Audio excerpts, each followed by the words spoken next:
So do you think it's perfectly okay? I did not say if let's say Governor Walz or Attorney General Ellison knew about the fraud, benefited from the fraud in terms of bundling votes, benefited from the frauds in terms of collecting campaign finance violations, and deliberately looked the other way? You think that's not criminal conduct? In that hypothetical, it is not okay. 100% not okay.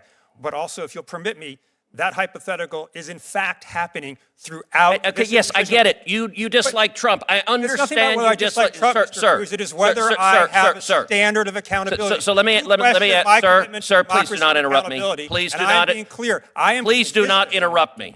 Please do not interrupt me. Ladies and gentlemen of the jury, did you just witness that exchange? Because what we're looking at here isn't just another Senate hearing. This is one of the most explosive confrontations to hit that chamber in a long time. At the center of it all stands Senator Ted Cruz, delivering his arguments with intensity, pressing hard and refusing to let the witnesses dodge the questions. And the issue on the table? It's not small numbers. I'm talking about billions of taxpayer dollars allegedly disappearing in Minnesota, while Cruz is pushing for answers. The witnesses appear to be carefully choosing their words, sidestepping, reframing, and avoiding direct accountability. And that right there is what turns this from a discussion into a full-blown exposure. Because this isn't just disagreement, this is a spotlight on a system that, according to the claims presented, allowed fraud to grow unchecked, a system where oversight failed and where serious questions are now being raised about leadership, responsibility, and who knew what. So members of the jury, stay focused. We're about to examine every piece of testimony, every claim, and every response. Let's proceed. Representative Robbins, let's start with you. How broad was the fraud that was perpetrated in Minnesota? We are still getting a handle on it, but it's but a huge segment of the child care programs, autism services, sober homes, emergency transportation, of 14 areas of Medicaid fraud, SNAP benefits. We are still, I would say, getting whistleblower reports, uncovering new vectors of fraud. We just discovered the adult day services and the assisted living. Those haven't been counted in the total so far. So I believe it's much broader than we currently know, and we will continue to expose it. Is there any chance the elected Democrats in charge of the state were unaware of the fraud? No. There have been credible whistleblower allegations, press reports, and Office of Legislative Auditor reports for many years. Mr. Hoke, I want to thank you for your citizen journalism and your hard work pressing for accountability here. I will say I watched the video that you did with rapt attention. It was profoundly effective. It was also, by the way, an indictment of all of the so-called journalists on the national level, because none of them could be bothered to actually go and investigate. I want to ask you the same questions I asked Representative Robbins. Number one, how broad do you believe the evidence shows the fraud in Minnesota was?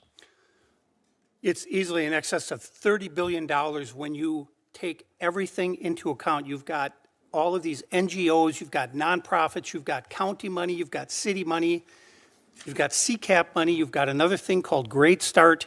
So there are all these piles of money that factor into the fraud. I don't know that anybody can ever determine an exact number, but I kept telling the U.S. attorney when he came out, he said, you got to get your number up, you got to get your number up, and he did. He kept ratcheting up the number, and I kept saying, you got to be at least at $30 billion.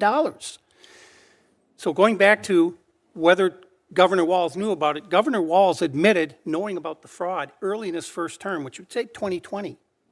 Well, Minnesota statute 3.971 subdivision 9 clearly says that if you are made aware of fraud in a state agency, you are obligated to immediately report that fraud to the Office of the Legislative Auditor.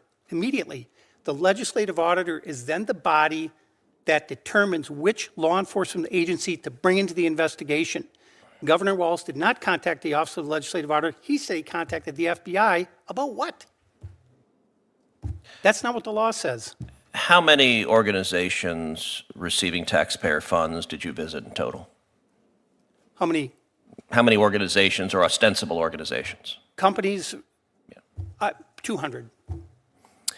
Of the child care centers you visited, how many kids did you see?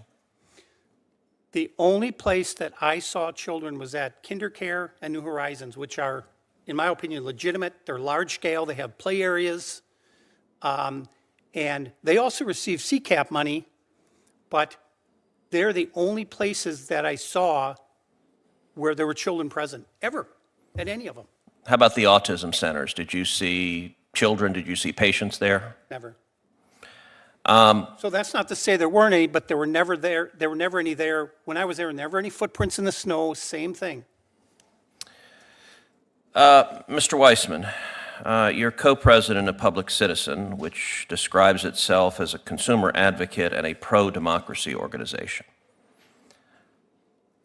Would you agree that the fraud in Minnesota was staggering and shocking? I agree that there is fraud in Minnesota. I don't believe these estimates are grounded in any evidence that I've seen. The $9 billion figure was based on a claim just that, well, I think that half of them must be fraudulent. I just heard a comment just saying, boost the number up. But to be clear, and with respect, you missed my testimony. No question there's fraud in Minnesota, and absolutely I share your righteous anger about whatever degree of fraud there was there. Do you agree that any Democrat politician, or let me be clear, any Republican politician that had knowledge of the fraud and was complicit should be prosecuted? I'm not sure what they're being prosecuted for, but also in my testimony, I described also outside of Minnesota the manifold ways that this administration is enabling fraud.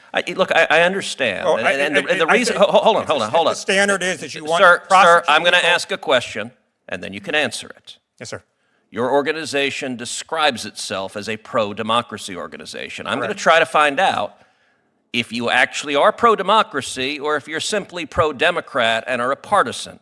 We've seen the Democrats who want to change the topic. So I get you want to testify how much you hate Donald Trump. But I'm quite certain Donald Trump was not running a fraudulent daycare center or a fraudulent autism center in Minnesota. So all of the talking points about how you dislike Trump, set them aside. We will see the Democrats on this committee go down those talking points. Do you believe elected politicians in Minnesota who were aware of this fraud and were complicit in it should be prosecuted? Should there be accountability? There absolutely should be accountability. It is not normal to prosecute government officials for not prosecuting fraud. That is not a standard I'm aware of that you've advocated or that anyone else has advocated in the Senate. So do you think it's perfectly okay? I did not say if it's let's okay. if let's say Governor Walz or Attorney General Ellison knew about the fraud, benefited from the fraud in terms of bundling votes, benefited from the frauds in terms of collecting campaign finance violations, and deliberately looked the other way. You think that's not criminal conduct? In that hypothetical, it is not okay. 100% not okay. But also, if you'll permit me, that hypothetical is in fact happening throughout. Okay, yes, I get it. You dislike Trump. I understand. It's nothing about whether I dislike Trump, Mr. Cruz. It is whether I have a standard of accountability. So let me ask, sir, please do not interrupt me. Please do not. I'm being clear. I am. Please do not interrupt me. Please do not interrupt me. Answering, sir. You may answer questions after I ask them.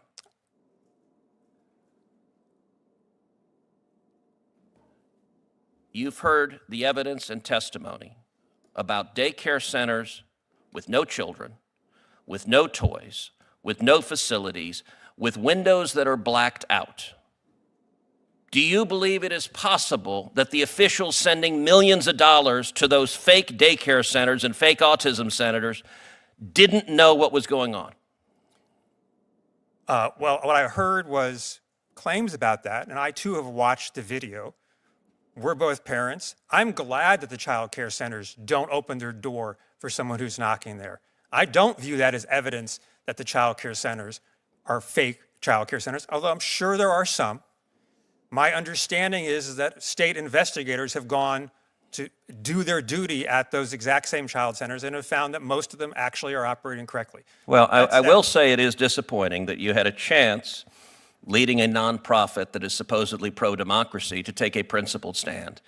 Instead, you decided to defend the Somali fraudsters because it benefits elected Democrats. That's disappointing. But you know what? I'm going to give you something you're going to like, an opportunity to say all the ways you dislike President Trump, because I'm going to recognize the ranking member who will surely ask you why Trump is terrible and do everything you and he can do to change the topic from the actual topic of this hearing. Ranking Member Whitehouse. Let's begin the cross-examination. Where do we even start? Let's start with Senator Ted Cruz, because in this courtroom, he's acting like a prosecutor determined to break through the noise. He's looking directly at the witness from public citizen Robert Weissman and challenging what he sees as contradictions in the testimony, the number being debated. Allegations reaching into the tens of billions. Instead of clear agreement, we see hesitation, skepticism, pushback on the scale of the claims. But here's where the case gets more intense. Another line of testimony points to on-the-ground observations, visits to hundreds of locations, claims of facilities that didn't match expectations, empty spaces where activity was supposed to exist. These statements raise serious concerns, but they also demand verification. Because in a courtroom, claims alone aren't enough. Evidence decides everything. Okay? Then comes the question of leadership. If warnings existed, if reports were available, if concerns were raised, what actions were taken? Were proper procedures followed? Or were there gaps in response? These are the questions hanging in the air, still waiting for definitive answers. And just when the focus tightens, the discussion shifts, bringing in national politics, broader narratives, and outside figures. A move that immediately gets challenged as Cruz pulls the conversation back to the central issue. What happened in Minnesota? Because that's the case on trial. Here now, the argument expands into something bigger than one hearing. A debate over accountability itself. Should public officials be held responsible if oversight fails? What standards should apply? And where does negligence end and liability begin? The witness acknowledges accountability, but stops short of fully agreeing on how far it should go. And that hesitation becomes a key moment in this entire exchange. Because in the end, this isn't just about fraud. It's about trust. A system where taxpayers expect transparency, where institutions are supposed to protect public funds, and where any failure, intentional or not, demands answers. So now, the question comes back to you, the jury watching. This unfold, are we looking at a massive breakdown in oversight that demands consequences?